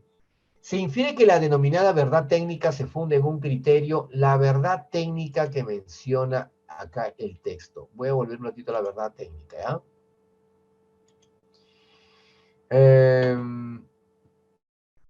Toda teoría puede emplearse en invenciones y en la prognosis de futuro. La verdad técnica es una cuestión de grado. Una teoría es más verdadera que otra si de ella brotan más invenciones y enunciados prospectivos. La verdad es prospectiva. Si es prospectiva, tiene que ver con el futuro. ¿Cuál será acá? Ya. ¿Cuál es la palabra que se acerca más a prospectiva? ¿Qué es prospectivo? Prospectivo es algo de futuro, tiene que ver con lo que va a pasar más adelante. Por lo tanto, prospectivo es predecir el futuro, prospectivo. ¿Qué palabra será sinónimo de prospectivo acá? Yo no sé si ustedes han usado alguna vez o han leído alguna de las palabras que aparecen en las alternativas. Por ejemplo, ¿qué es apodíctico? Apodíctico, por ejemplo, es que necesariamente es cierto, ¿no? Pero no, la ciencia no es así. Entonces descarta el apodíctico, ¿ya? Descarta lo dogmático. Lo que es dogmático es la religión, por ejemplo, ¿ya? Pero si es prospectivo, es algo que va a pasar en el futuro, o sea, es, algo acá me dicen acá, nada, ya, es conjetural, ¿ya? O sea, especulativo. El texto te dice conjetural. Por acá dice conjetural, ¿dónde estaba? Bueno, provisional, conjetural, ya, entonces, también es entonces especulativo. Vamos con la 14. ¿Cuál es falsa? ¿Cuál es falsa de los enunciados que aparecen ahí? Miren, qué sencillo, ¿eh? ¿La ciencia es una imagen fiel de la realidad natural? No. No puede ser fiel, ¿por qué? Como lo dijo hace un momento una de ustedes, ¿no? Es relativa, así que no puede ser exacta, pues. No existe una representación exacta de la realidad. No puede haberlo, ¿ya? Simplemente es ¿no? Es algo, una representación, pues, ¿no? 15. Una teoría científica es mejor si muestra más capacidad. Si habla de futuro, si el texto nos habla de futuro, sinónimo de futuro, predictiva. Claro, se puede predecir, ¿no? Ya está. Muy bien. Uy, perdón, acá no lo había marcado. Ya está. 11D de dinosaurio, 12B de bonito, 13C de científico, 14D de desarrollo y 15C de ciencia. Vamos con el texto 8. Aunque la mayoría de las personas que están familiarizadas con eufemismos relativamente inocuos como pasó a mejor vida, o sea, en lugar de decir murió, dicen pasó a mejor vida. O hacer el amor por tener relaciones sexuales, ¿no? Algunos eufemismos pueden realmente llevar a confusión o incluso ser maliciosos. Recuerden que un eufemismo es una manera más elegante de decir algo. Un eufemismo es una manera menos tosca de decir algo. ¿Ya? Eso es un eufemismo. Por ejemplo, en lugar de decirle a alguien gorda, ¿qué le dicen? No le dicen, estás gorda, no, sino le dicen, estás subida de peso. En lugar de decirle a alguien que está viejo, es un adulto mayor, ¿no? O está en la tercera edad, mira, ¿no? Entonces, hay maneras más diplomáticas, es cierto, ¿no? Más diplomáticas, más suaves de decir algo. ¿Cuándo un eufemismo puede llegar tan lejos que se convierte en una mentira y cuándo solo es una forma de maquillar la verdad? Ah, sí, a veces es una forma de maquillar la verdad, es cierto, ¿no? Para ocultar la verdad, mira. En el siglo XIX se calificó de pánico como el pánico de 1873, a una época de un gran declive económico de Estados Unidos. Mira, le llamaron pánico. Después del colapso económico subsiguiente a la quiebra de la bolsa en 1929, sin embargo, la preocupación era evitar el pánico y el caos, por tanto, aquel estado se calificó con el nombre más suave de depresión. O sea, en la siguiente ocasión ya no usaron la palabra pánico. ¿Qué palabra usaron? Depresión. Vamos rápidamente en el texto. ¿Por qué se usó depresión? Para que la gente no se asuste, ¿no? Para que no se asusten, para que no generar temor, pánico, miedo, ya. Wow, imagínense qué palabra se usaría en la actualidad, ¿no? Para los problemas económicos que estamos pasando, ¿no? ¿Dónde están los huevos? ¿Dónde está el pollo? ¿Dónde está el gas?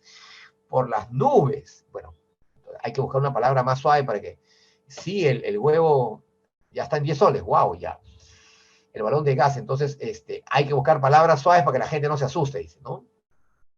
Después, depresión vino a significar ese momento concreto de extrema dificultad económica del decenio de 1930 y los políticos detestaban invocarlo de nuevo por miedo a desencadenar esos recuerdos y asociaciones negativas. Asociaciones negativas, debe ser, no negativo, negativas en femenino. Ustedes recordarán, bueno, no recordarán porque no han vivido, pero me refiero por estudiar, al estudiar la Gran Depresión de 1930, ¿verdad? Que ocasionó una crisis a nivel mundial, ¿no? Bueno, entonces dice que ya no han querido usar esa palabra. En consecuencia, los declives económicos de 1958, 1973, 1982 y 1991 se convirtieron en recesiones. La última gran crisis se ha bautizado con la expresión de la burbuja inmobiliaria. Ah, claro. ¿Han escuchado hablar de la burbuja inmobiliaria? Nadie ha escuchado hablar. La burbuja inmobiliaria se produjo el 2007, más o menos, sí. 7, 8. ¿Alguien recuerda de la burbuja inmobiliaria? 6, 7, 8. 2000, no, perdón, 2000, no, 2006, 2007, 2008. ¿Nadie no ha escuchado hablar de la burbuja inmobiliaria? Una grave crisis económica, ¿no? Que se inició en Estados Unidos y arrastró a gran parte del mundo, ¿ah? Influyó en gran parte del mundo. 2006, 7, 8. Si alguien se remite a esos años, ¿ustedes lo recuerdan? ¿Recuerdan esa grave crisis? ¿No? ¿No la recuerdan? Ya. ¿Saben por qué la gran mayoría de personas en el Perú no recuerda esa grave crisis? Porque a nosotros en el Perú no nos afectó mucho. No nos afectó mucho esa grave crisis económica, ¿ya? A nivel mundial. Ahora, dígame rápidamente, a ver, por economía, por historia, ¿por qué no nos habrá afectado gravemente esa crisis económica? ¿Por qué en el Perú pasó suavecito, digamos, ¿no? Pasó sin mayores consecuencias, ¿ah? Sí, fue internacional, o sea, llegó a todo el mundo, llegó al Perú también, pero ¿por qué a nosotros no nos afectó mucho? A Colombia, a Perú, por ejemplo, a Chile no le afectó mucho, ¿ah? Perú, Chile, Perú, no, Argentina sí le pasó. A Perú, a Colombia, a Chile no le afectó mucho, pero sí le afectó a Argentina, por ejemplo, bastante a Venezuela, a Bolivia, pero ¿por qué no a Perú? Podemos decir, es una posibilidad, según la economía, de que el gobierno de aquel año pues tomó buenas decisiones económicas, ¿no? De que había una solidez económica en el país estaba económicamente sólido y entonces teníamos reservas internacionales y no nos afectó. Miren, ¿eh? Esa grave crisis económica, ¿no? La burbuja inmobiliaria no nos afectó. Y algunos de verdad ni siquiera saben que existió. Bueno, quizá el eufemismo más inmoral vino de los términos más suaves y amables utilizados para describir las atrocidades realizadas en tiempos de guerra. El asesinato de civiles como daños colaterales o el de los propios soldados por error de fuego amigo. Representan simplemente muertes. No son eufemismos que se usan, ¿no? El bombardeo y la extinción de pueblos vietnamitas en la guerra de Vietnam de los años 60 se denominó pacificación. Bueno, qué mala manera, ¿no? La Alemania nazi habló de su solución final para referirse al exterminio de 6 millones de judíos. Qué terrible, ¿no? Ahora Rusia, ¿no? ¿Qué palabras está usando para la invasión a Ucrania? Dicen que van a pacificar también, ¿no? Que van a eliminar supuestamente, ¿cómo dice? A los nazistas, sí, ¿no? A los fascistas, perdón, a los fascistas de Ucrania, ¿no? Pero mira, ese es su pretexto para atacar a Ucrania, ¿no? Bueno, veamos acá. En el texto la palabra inocuo. Inocuo, ¿qué significa? Aquello que no hace daño, que es tranquilo, que es débil, no débil, no. Que es, si es inocuo es porque inofensivo, sí, inofensivo, por lo tanto, inocente, ¿no? Inocente, ya está. 17. ¿Cuál es la definición general de eufemismo? Ajá, la hemos dicho, ¿eh? Eufemismo es aquello que, ¿no? Para ocultar algo, ¿no? Palabras más suaves para no hacer daño a alguien, ¿no? Para no causar pánico, decía en el texto. Por lo tanto, ¿cuál palabra sería más adecuada para eufemismo? Eufemismo es una manera de decir algo. También es de ocultar la verdad, ¿eh? ¿Ya? Es un modo de decir las cosas que atenúa su fuerza expresiva, ¿no? Atenuar significa disminuir, para que no suene tan violento, tan feo, tan ofensivo. ¿Ya? Se infiere del texto que los eufemismos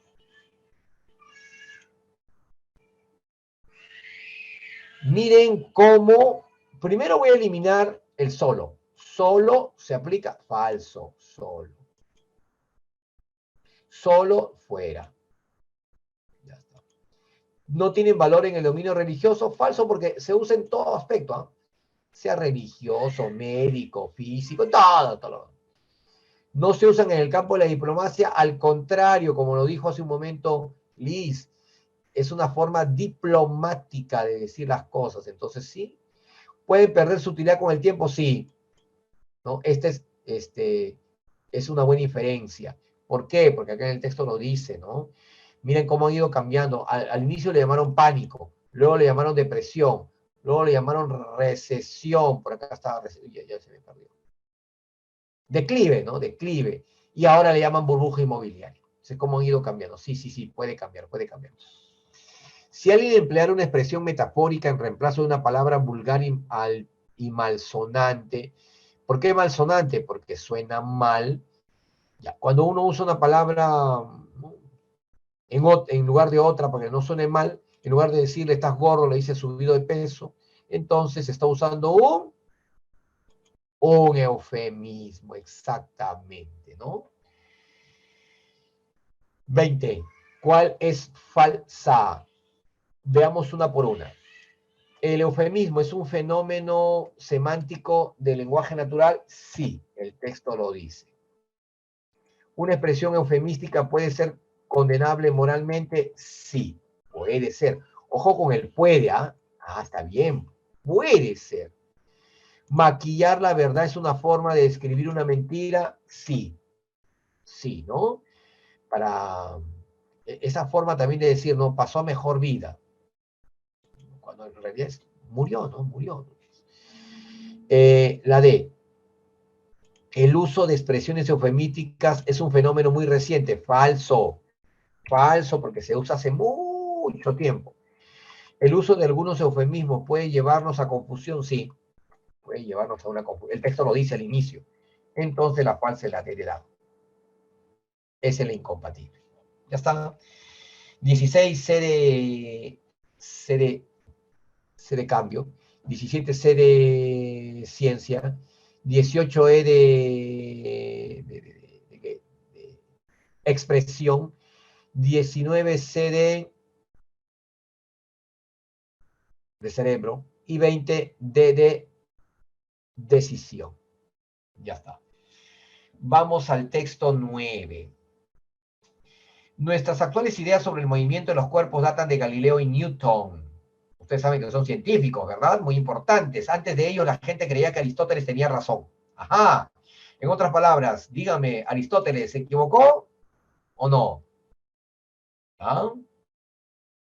Se equivocó. Sí, se equivocó. Claro, porque ahí dice, antes se creía que Aristóteles tenía razón. Según este pensador antiguo, el estado natural de los cuerpos era el reposo. Y sí, Aristóteles se equivocó porque los cuerpos no estaban en reposo. Además, pensaba que los cuerpos solo se movían si eran impulsados por una fuerza determinada. Se seguía de ello que un cuerpo más pesado debería caer más rápidamente que uno ligero porque sería atraído hacia la Tierra con mayor intensidad. Eso decía Aristóteles. Galileo puso en duda la tesis aristotélica de que cuerpos de peso diferente caen con velocidades diferentes. Se dice que Galileo refutó el aristotelismo al dejar caer objetos de peso diferentes desde la célebre torre inclinada de Pisa. Aunque esta narración es una leyenda. Cuando dices una leyenda, ¿a qué se refiere? Que no es verdad, simplemente es un cuento, es una historia, ¿no? Pero no es verdad, no es verdad, ¿ya? Muy bien. Sigo, acá, dice. ¿Dónde estaba? Me perdí. Ah, ya. Galileo sí hizo algo equivalente. Dejó rodar por una suave pendiente bolas de pesos distintos. La ventaja de este procedimiento experimental es que se trabaja con velocidades menores. Las medidas de Galileo indicaron que la tasa de aumento de la velocidad era la misma para todos los cuerpos independientemente de su peso. Miren, entonces, no dependía del peso, entonces. Obviamente, una bola de plomo caerá más rápido que una pluma, pero esto se debe a que la pluma es frenada por la resistencia del aire. Ojo, no es por la gravedad, no es por el peso, entonces. En la Luna, donde no hay aire que frene las cosas, el astronauta David R. Scott realizó el experimento de la pluma y la bola de plomo y comprobó que ambas chocaban con el suelo en el mismo instante. Imagínense, la bola de plomo y la pluma, las dos caían al mismo tiempo. ¿Por qué?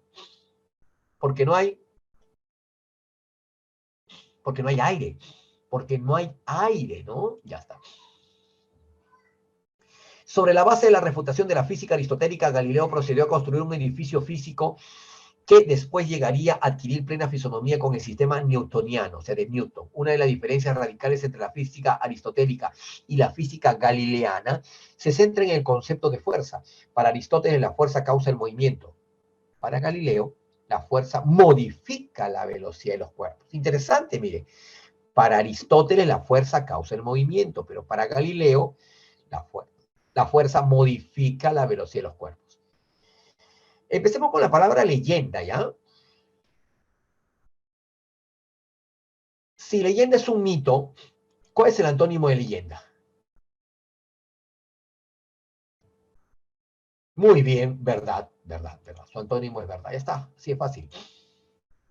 ¿Cuál de los siguientes enunciados sintetiza adecuadamente el texto? A ver, si acá vemos que Galileo, el centro es Galileo, de quien más se habla en el texto es Galileo, miren hasta Galileo, y su propuesta, la propuesta de Galileo es el centro del texto, ¿ah? No hay duda. Galileo, ya está, Galileo, ¿no? No, no con Newton, porque a Newton se le menciona 2 veces, pero a Galileo se le menciona muchísimas veces. Entonces Galileo es el centro del texto. Entonces, descartemos a Newton, por ejemplo acá, ¿no? Descartamos a Aristóteles no es el centro. ¿Ya? En la D, nada, nada. La única, acá está Galileo. La única, miren, Galileo refutó la física aristotélica y sentó las bases para la conformación de una nueva física. Ya está. Qué rápido. ¿Todo por qué? Porque he encontrado mi tema que es Galileo. Sencillo, miren, sencillo. ¿Cuál de los enunciados es falso en el texto? A ver, para no demorarnos mucho, ¿cuál es la falsa? ¿Se acuerdan ustedes cuál es una leyenda? Galileo realizó un experimento crucial en la Torre Pisa. No, esa es una leyenda. Esta es la falsa. Ya está, rápido nomás. Se infiere que en la concepción aristotélica, acá sí, Vamos a inferir. En la concepción aristotélica, el texto que dice, el aire posee una fuerza que tiende a cero, falso. Los cuerpos están en movimiento perpetuo, cuidado con el perpetuo. ¿El peso es irrelevante en la velocidad de caída? No, al contrario, ¿no? Aristóteles decía que el peso era importante. ¿No hay causa natural para el movimiento? No. Acá está, la atracción es una especie de fuerza. ¿No? Claro, porque él hablaba de la gravedad, así que es una especie de fuerza. Si Scout hubiese determinado que los cuerpos caen con proporcionalidad a su peso, vamos a imaginar que en la Luna Scout hubiera encontrado que los cuerpos caen según su peso. Entonces díganme, si hubiera sido según su peso, ¿eso hubiera demostrado la teoría de quién? ¿De Galileo o de Aristóteles? ¿De Galileo o de Aristóteles? Obviamente, muy bien, Liz, el de Aristóteles. Entonces, habría comprobado la teoría aristotélica. Si eso hubiera sucedido en la Luna, pero no, ya saben ustedes que no, ¿no? Entonces, 20A de astuto, 22E de elefante, 23D de dado, 24A de avestruz y 25C de cordero. Vamos con la esquizofrenia, ¿ya? Esto es un texto un poquito más extenso, sí, ya rápidamente leo acá. ¿Qué es la esquizofrenia? Hablamos de un proceso en el que, según Anderson, los síntomas incluyen alteraciones en casi todos los campos de las funciones cerebrales. Percepción, alucinaciones, secuencia del habla y del pensamiento, alogia, claridad y organización de pensamiento, disgregación, actividad motora, catatonia, emociones, embotamiento, habilidad para iniciar y completar una conducta con un objetivo determinado, abolición, y habilidad para buscar y experimentar una gratificación emocional, anedonia. Bueno, son términos obviamente ligados, mira, a funciones cerebrales, ¿no? Sin embargo, por un lado, no todos estos síntomas se presentan en un paciente concreto y por otro, ninguno es patognomónico de la enfermedad.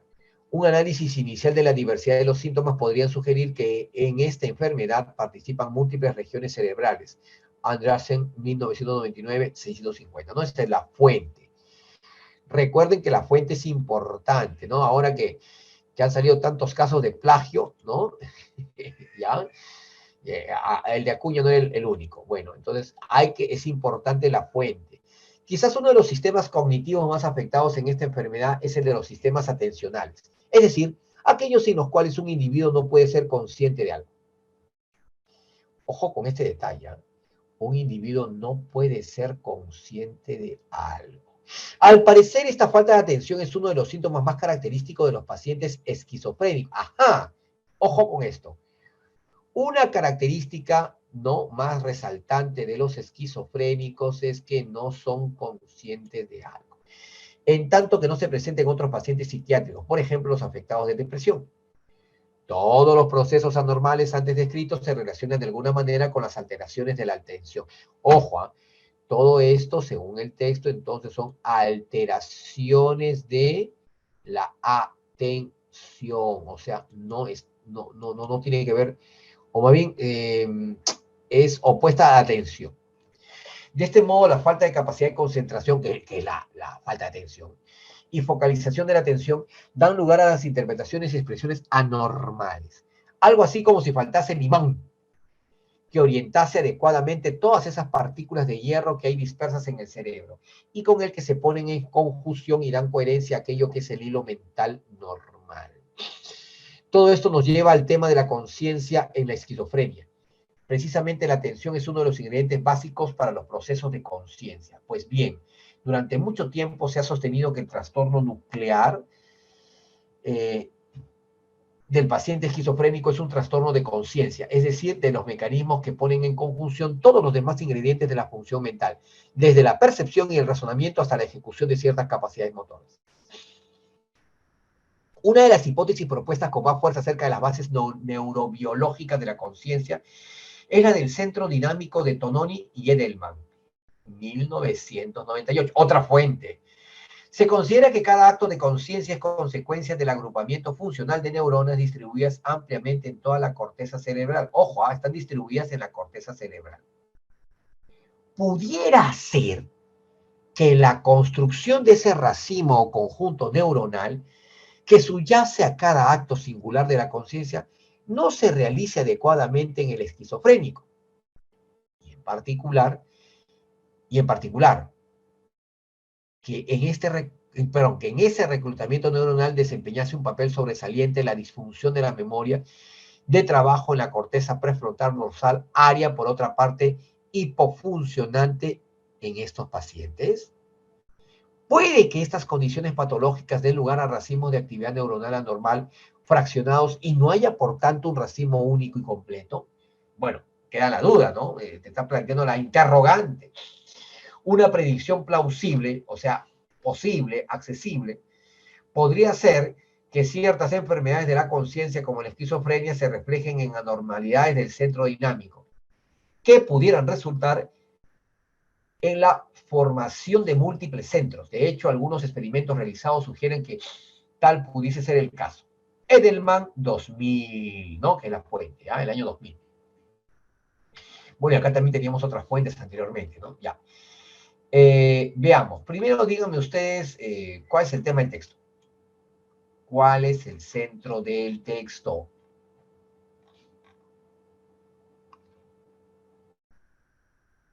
Obviamente que el texto principalmente habla de el tema es esquizofrenia, ¿verdad? Busca por acá. Sí, ¿no? El texto está centrado en la esquizofrenia. ¿Dónde van? Encuentro por acá, por acá está. Acá está, esquizofrénico, de esquizofrenia, ya. El tema es de esquizofrenia, perfecto. Por lo tanto, busquemos acá, ya. Acá mencionan solamente a Edelman, exclúyenlo, porque Edelman no es el único. Todo el problema mental, cuidado con el todo, fuera. Acá sí está bien la esquizofrenia. Acá también, Tononi y Edelman. No, descártalo. Muy específico. Acá sí está bien la esquizofrenia.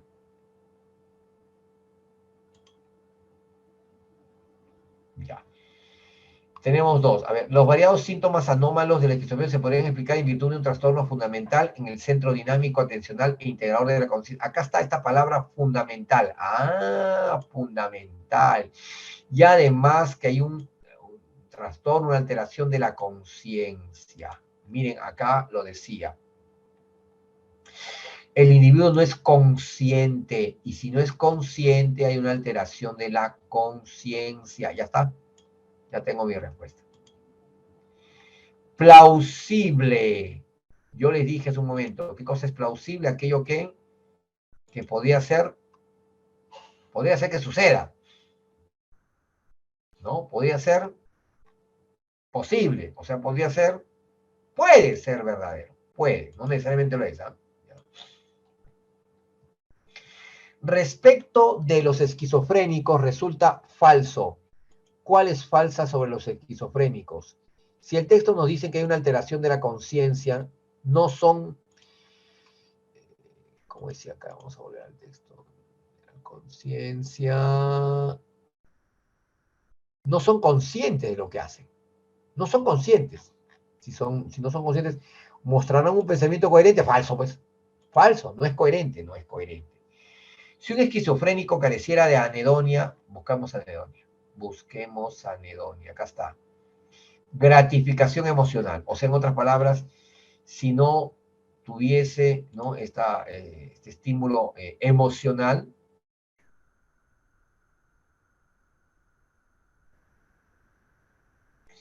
elimino las últimas dos, porque es absoluto, ¿verdad? ¿Sí?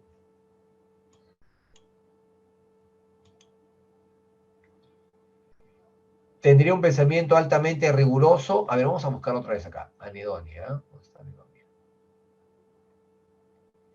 Habilidad para buscar y experimentar. Sería hábil para buscar una gratificación emocional. Sería hábil para buscar una gratificación. Y si careciera de anedonia,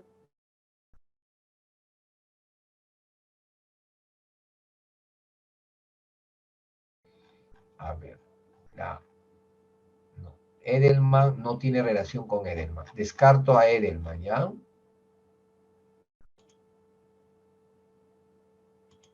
¿Ya? Y si no tiene Adonia, tendría un pensamiento altamente riguroso. A ver, acá qué me dice. Acá sí. ¿Dónde está? Uy, se me fue. Acá está. Si no tuviera la habilidad, entonces no puede ser esta. No sería superlativo. Al contrario, no va a tener habilidad. Bueno, tendría un pensamiento altamente riguroso, ¿no? Solamente, no se dejaría llevar por las emociones, sino solamente por el razonamiento, por el pensamiento, ¿no? Cabe inferir que los esquizofrénicos pueden mostrar una memoria, según el texto, ¿cómo es su memoria? Obviamente no va a ser no va a ser una buena memoria, entonces va a ser defectiva. ¿Qué significa defectiva? Mala. Claro, porque no tiene conciencia de sí mismo, ¿no?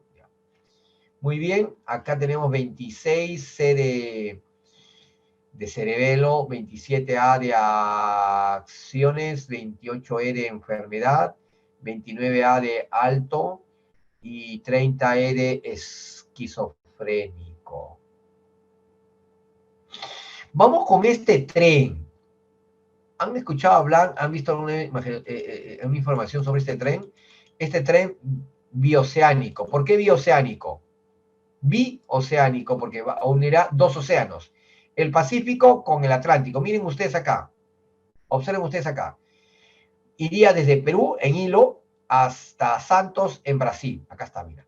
Entonces, partiendo de Hilo, de Perú, cruzaría Bolivia y luego Brasil, ¿no?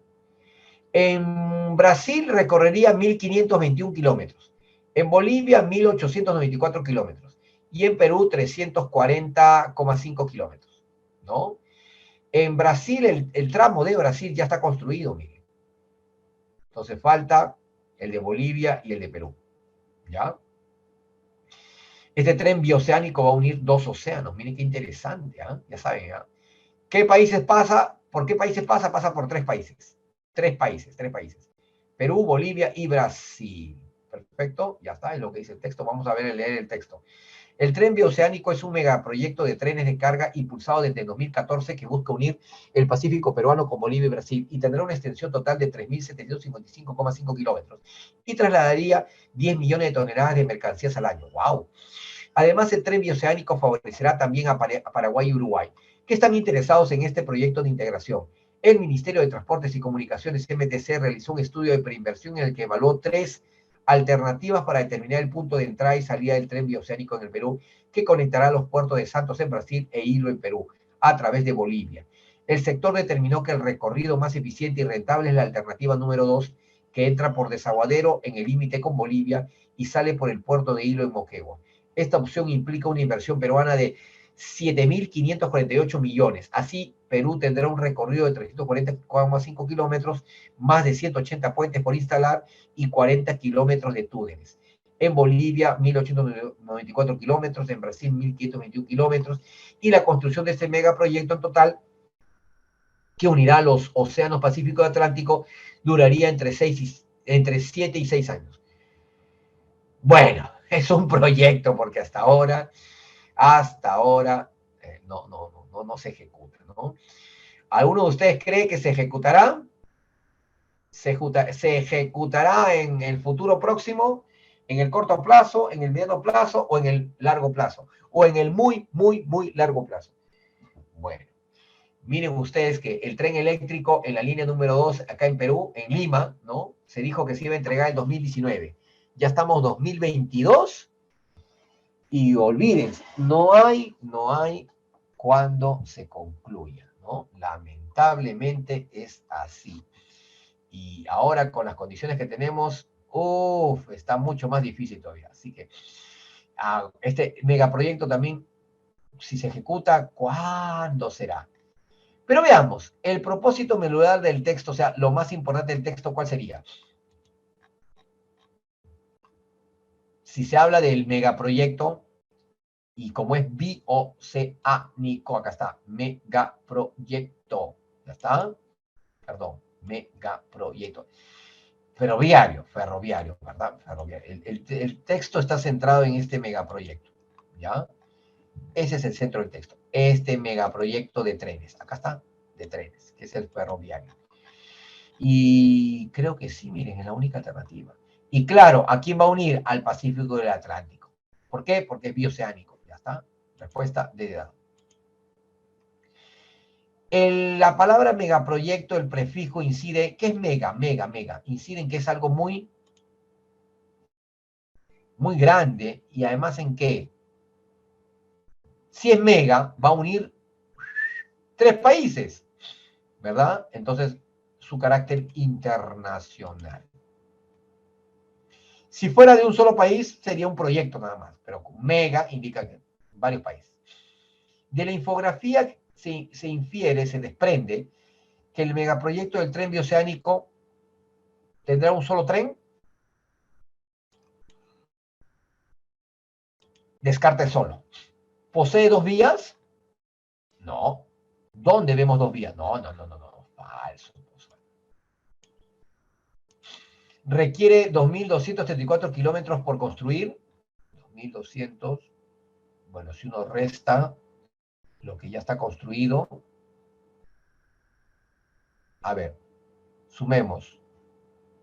94, 2000. Debe terminar en 4,5. Sí. Ya, sí es cierto. ¿Va a conectar a Argentina con Chile? No, para nada. Argentina y Chile nada, ¿no?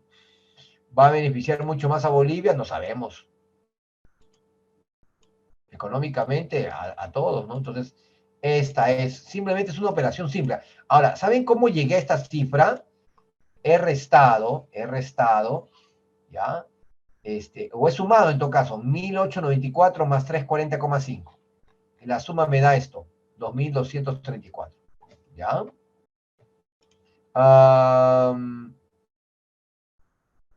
No está. Es consistente con la infografía afirmar que el recorrido del tren oceánico. Miren, vamos a sacar una conclusión, ¿ya? Vamos a sacar una conclusión acá. Bueno, está cerca de Chile, está cerca de Paraguay, ya. Es consistente con... también podría beneficiar a la industria de Chile, puede ser. Atraviesa una geografía muy accidentada de Brasil, no sabemos. El texto no nos dice cómo es la geografía de Brasil. ¿Será solo productivo? No, ¿cómo que solo? Falso. ¿Eludirá el Puerto Suárez? No sabemos por dónde va, no dice el texto de Puerto Suárez. Habla de desaguadero, ¿no? Es más, perdón, acá sí pasa por Puerto Suárez. ¿Cómo que lo va a eludir? No. Falso. Por eso lo elimino. Ya tiene un avance del 50%, falso. Lo que está construido en Brasil no es el 50%, es menos de la mitad, falso. Por lo tanto, ¿podría beneficiar a Chile? Bueno, no pasa por Chile, pero como está cerca de Chile, bueno, podría beneficiar. Es una posibilidad. Y está lo que dijo hace un temprano, ¿no? Su compañera, creo que fue Janet. Él podría. Se infiere que el interés de Uruguay en el proyecto es de índole, vamos a imaginar que Uruguay, que está más abajo, esté interesado en el proyecto, pero Uruguay está lejos. ¿Pero por qué estaría interesado Uruguay? Obviamente que por una cuestión comercial, ¿no? O sea, para trasladar productos, ¿no? Sería su interés. Ya está. Vamos al texto 12. A ver, alguien que dé lectura al texto 12. Ya yo he dado lectura a todos los textos hasta ahora. Es bueno que ustedes practiquen. ¿Quién dijo yo? ¿Quién levanta la mano? ¿Quién levanta la manito? O dice yo. Alguien que dé lectura al texto 12. Por favor. ¿Quién dijo yo? Hoy, ¿quién dijo yo? Nadie dijo yo. Vamos, tienen que practicar ustedes también. ¿Quién dijo yo deseo practicar? Nadie. Hoy, ¿qué pasó? Profesores, profesoras, ustedes tienen que practicar. Miren cuando yo le doy la entonación al texto, a las palabras, a las ideas, a las oraciones. La entonación es importante para poder reconocer la información del texto, ¿ah? Por eso es que es importante que ustedes practiquen con su propia entonación, con su propia elocuencia, dicción. No se pueden quedar solamente con la forma en la que yo doy lectura, ¿eh? Yo, bueno, obviamente yo les doy el ejemplo, los guío, los oriento, pero tienen que practicar ustedes directamente, ¿eh? Nadie levanta la mano. Bueno, ya. A ver, antes de decir, supongo que el frío, ¿qué es el existencialismo? Conviene aclarar lo que el existencialismo filosófico no es. Es cierto que el existencialismo se ocupa de problemas del hombre llamados hoy existenciales, tales como el sentido de la vida, de la muerte, el dolor, etcétera. Pero el existencialismo no consiste solamente en plantear estos problemas. Se ha discutido en todas las épocas. Si este título lo quisiéramos calificar a San Agustín o a Pascal de existencialistas, cometeríamos un error. Lo mismo cabe decir de algunos escritores como Miguel Unamuno, Fyodor Dostoyevsky o Rainer Maria Rilke, quienes han presentado con gran penetración diversos problemas humanos, pero no por eso cabe llamarlos existencialistas. Otra equivocación es llamar existencialistas a filósofos que se ocupan de la existencia en su sentido clásico o de los entes existentes. No tiene sentido por ello que algunos pretendan hacer de Tomás de Aquino un filósofo existencialista. Y resulta verdaderamente grotesco que se enumere a Husserl entre los filósofos de la existencia por el hecho de haber ejercido gran influencia sobre ellos. Precisamente Husserl ha excluido exprofeso de sus elucubraciones de la existencia. Frente a todos estos equívocos, hay que hacer notar que la filosofía de la existencia es una dirección estricta que se centra en una vivencia, en un modo de ser peculiarmente humano. La tesis central de esta filosofía es que el hombre consiste en su existencia, que se concibe como una actualidad absoluta que siempre deviene, está en libertad, es un proyecto. Ojo, entonces según el texto, no se es existencialista porque uno existe. No, no, no, no, no, no, no. ¿Eh? Ya hay que descartarlo eso. Ahora, vamos a buscar acá. Obviamente que el texto está centrado en el existencialismo, ¿ya? Pero existencialismo como sujeto. Por eso es que miren, podemos buscar acá el existencialismo. Acá dice existencialista, considerado, no, es distinto. Acá dice la tesis existencialista, y no es la tesis, es el existencialismo. Acá dice la existencia, no. Acá dice los existencialistas, tampoco, porque no son los existencialistas, sino es el existencialismo como teoría. Entonces, acá está, para presentar la tesis central de esta corriente. Eso, ¿no? Se pretende recusar, o sea, rechazar estas ideas. Grotesco. Entonces, acá estaba. Resulta verdaderamente grotesco. ¿Qué significa grotesco para el texto? O sea, algo que no tiene lógica. Dígame, aquello que no tiene lógica, ¿cómo es? Si no tiene lógica, es algo absurdo. Muy bien, Aurora. Felicitaciones, Aurora. Muy bien, es algo absurdo. Tienes toda la razón. Es algo absurdo. Es falso sostener que busquemos la falsa. ¿Alguien recuerda? Hay una pista, una estrategia para encontrar la falsa. Ubicar una palabra. Ubicar aquella palabra que es. Vamos. Miren, yo he dado lectura a todos los textos y estoy un poquito mal de las vías respiratorias. A ver. Solo, muy bien Rita, el solo, acá está. Solo los existencialistas, falso. Y como me piden la falsa, perdón, acá, esta es, falso. Entonces, esta es la falsa. Ya está, qué rápido salió la falsa. Rapidísimo. Se infiere del texto que el existencialismo filosófico está en contra de. El existencialismo estaría en contra, cuando dice acá, de la existencia, de la verdad, ¿ya? Es un proyecto, es libertad, es vida. Entonces está en contra, algo que ustedes de repente no han escuchado, determinismo. El determinismo viene a ser aquello que que ya existe. O sea, cuando se dice que ya todo está escrito, ¿no? Que está señalado, ¿no? Que la vida ya está, el futuro ya está escrito. Entonces, no, el texto nos habla de, más bien nos habla de futuro, ¿no? Nos habla de que puede haber cambio, de vivencia, de cambio en el tiempo. Entonces, esta es la falsa. Y por último, si un pensador medieval hubiese sostenido que la vida humana es básicamente un proyecto de devenir, o sea, algo del futuro, ¿ya? Como el devenir está relacionado con existencialismo, miren, podría, ojo, el debería descártalo, ¿ya? Muy bien lo dijo una de las profesoras temprano, hay que elegir la que es, la que tiene la posibilidad, ¿no? La que tiene la probabilidad, acá está, podría, acá está la clave, podría ser considerado un precursor del existencialismo. Ahí está, el podría, ¿ya? Elige esas alternativas. Muy bien, entonces tenemos acá 36A, 37C, 38E, 39A y 40BBB. BB. Texto 13. Durante las elecciones presidenciales de 2006, acá en Perú, mira.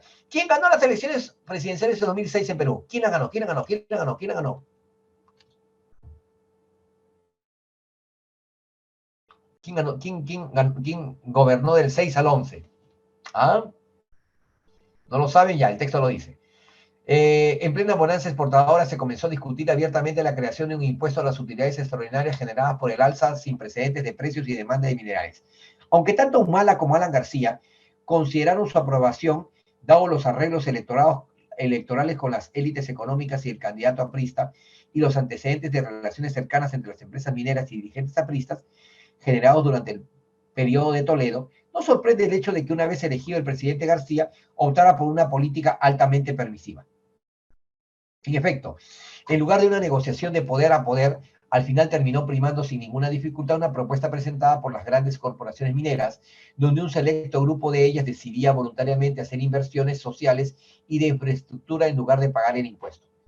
Al 2007, el último año de bonanza exportadora, según lo revela el cuadro número 1, 7 grandes mineras ganaron 4.875 millones de dólares y contribuyeron al Estado con la modesta suma de 144 millones de dólares. Si el gobierno se hubiera mantenido firme y hubiera aprobado el impuesto extraordinario, el Estado se habría beneficiado con varios miles de millones de dólares, ¿no? Es la propuesta del autor. Al respecto, no sorprende que el Ministerio de Economía y Finanzas, MEF, como casi todos los ministerios de Economía del gobierno de García, fueran dirigidos por personal reclutado en las consultoras mineras o en las grandes empresas, indicando un panorama más generalizado de captura. En esas circunstancias, apenas llegado el gobierno García y el MEF emitieron los decretos supremos 014 y 015 para restringir la participación ciudadana en la autorización previa al otorgamiento de concesiones y permisos de operaciones de las empresas, al mismo tiempo que se recortaron las atribuciones de los municipios para establecer áreas de conservación municipal. Durán F. 2010, La mano invisible del Estado, Lima, Fondo Pedagógico e Editorial. Pero además hay un gráfico, ¿ya? Que lo tengo acá. Acá está el gráfico. Acá hay un gráfico. Grandes empresas mineras, utilidades extraordinarias, ¿no? Óvulo minero, ya está. Acá están las empresas, Cerro Verde, Barrick, Sauder, Shogun, Yanacocha, Antamina, Tintaya, ¿no? Los que conocen saben que la Shogun es la que explota hierro en Marcona, por ejemplo, ¿no? Yanacocha es en Cajamarca, ¿no? El oro, Antamina en Ancas, la Sauder es el cobre en Moquegua y Tacna, bueno, ya está. Esto es, ¿qué cosa? Estos son las utilidades, sí, utilidades, ¿no? Utilidades extraordinarias, ya está. Y este es el óvulo que han dado, ya está. Esto es lo que dice el texto, ¿no? Ya está. Muy bien. Fuente, Humberto Campodónico, ¿no? Quienes conocen a Humberto Campodónico sabrán que él fue en algún momento director de Petroperú, ¿no? Ya, a ver, ¿dónde está? Me vuelvo al texto.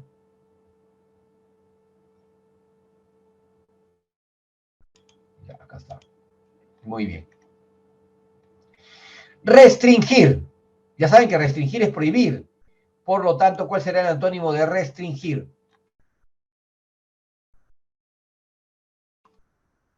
Me piden el antónimo, ¿no? Restringir es limitar. El antónimo será estimular, ¿no? Permitir, ¿no? Estimular. El texto pone de relieve que en el periodo de bonanza de exportación, ya, dígame, en el periodo de bonanza de exportación de minerales, según el texto, ¿qué cosa se produjo? Según el texto nos dice de que hubo algunas empresas que obtuvieron grandes. Descarta esto del MEF, que es muy específico. Descarta también el MEF, que es específico.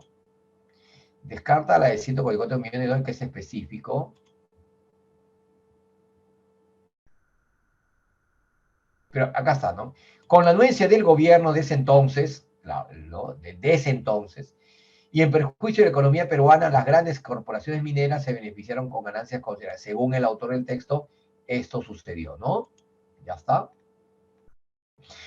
Se deduce que los decretos supremos 014 y 015, ambos emitidos en el gobierno de García, ¿no?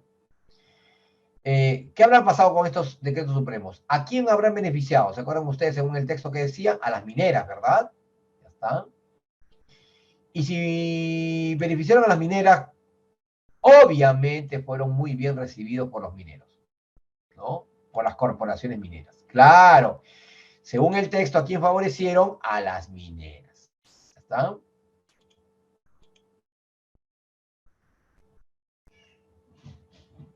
Determine el valor de verdad o falsedad de las siguientes promociones de acuerdo con los datos brindados en el cuadro. A ver, vamos a ver. Vamos a ver uno por uno, ¿ya?